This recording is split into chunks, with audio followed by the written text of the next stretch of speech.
नमस्कार. आज आपण एकदम चटपटीत अशी आवळा कँडीची रेसिपी बघणार आहोत. रेसिपी एकदम सिंपल आहे. चला तर मग लगेचच सुरुवात करूया.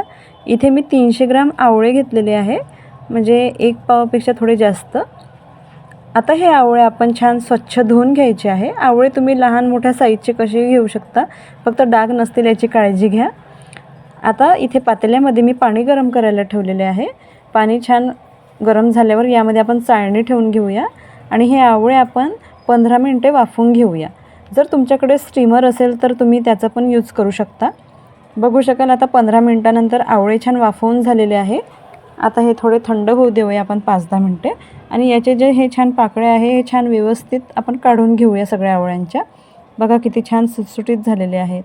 आता हे सगळे आपण मिक्सरमध्ये टाकून घेऊया, व्यवस्थित टाकून घ्यायचे आहे. आता इथे आपण अर्धा चमचा मीठ घालूया, अर्धा चमचा मीठ, आणि मी इथे 1 चमचा अद्रक घेतलेला आहे किसून.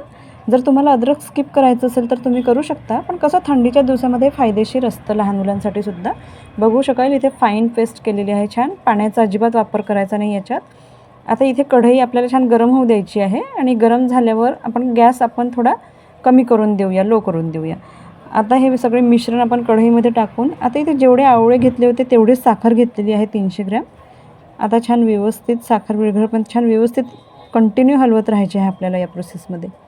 बघू शकाल छान व्यवस्थित मिक्स करून घ्यायचे आहे आपल्याला.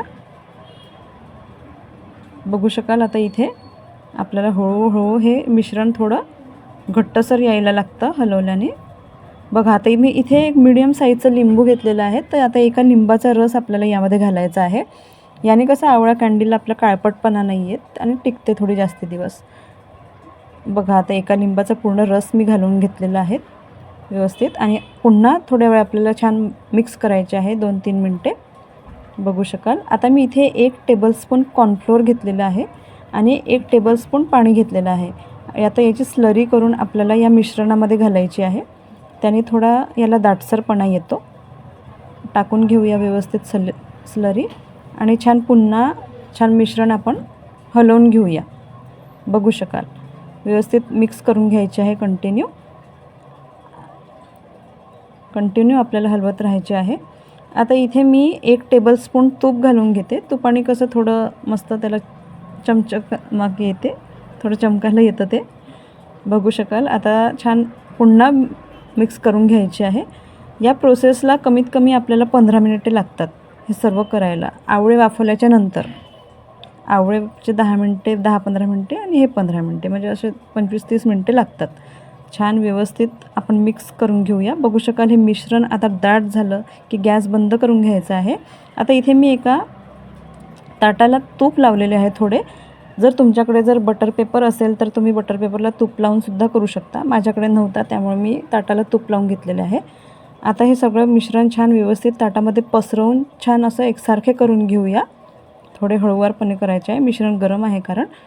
बटर पेपर असला तर थोडं सोपी जातं हे सगळं करायला.